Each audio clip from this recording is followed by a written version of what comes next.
Takže čo znamená nejaký citrus, že tam u nového ľudia. Už je to dlhá doba, čo som netočil, bolo to podľa mňa už je to rok alebo koľko ľudia a strašne, neviem či poznáte takú aplikáciu cez TikTok. TikTok je to aplikácia, pri ktorej si môžete robiť barziaké veci, môžete si tam pozerať, založiť si účet, pozerať si rôzne videá. A práve, že vás chcem dneska poprosiť, aby ste mi prosím vás dali follow na TikToku, lebo tam točím každý deň nové videá a už to bude za chvíľu rok, čo budeme mať výročie na mojom TikToku a ukážem vám môj TikTok. Zatiaľ čus! Takže ľudia, toto je môj TikTok účet, dávam tu rôzne, skoro každý deň dávam rôzne videá a sú tu hlavne videá o Adopt Me, Robloxe, niekedy o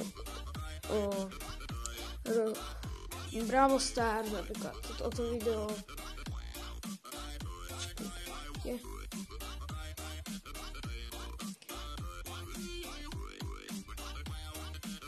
Neviem, či tam budete počuť tú muziku, ale ešte som to neskúšal a keď si to tam budete počuť, tak to budete vedieť, že som to ja.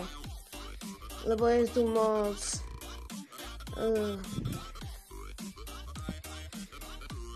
dobre, čiže takto by ste, keby ste mi prosím vás dali túto follow, bol by mi to strašne rád.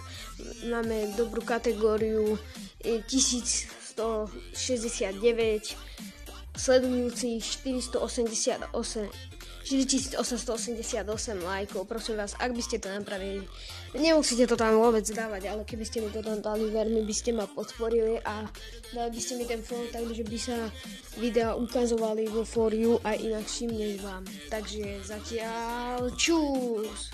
A ja by som sa chcel pre toto video s vami rozlúčiť.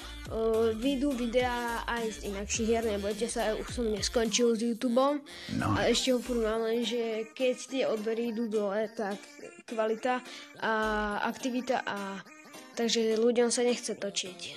Snáď ma pochopíte a dáte mi tam aj ten follow a lajky a subscribe na ten YouTube channel. Takže ja by som sa s vami rozlúčil. Uvidíme sa v ďalšom videjku.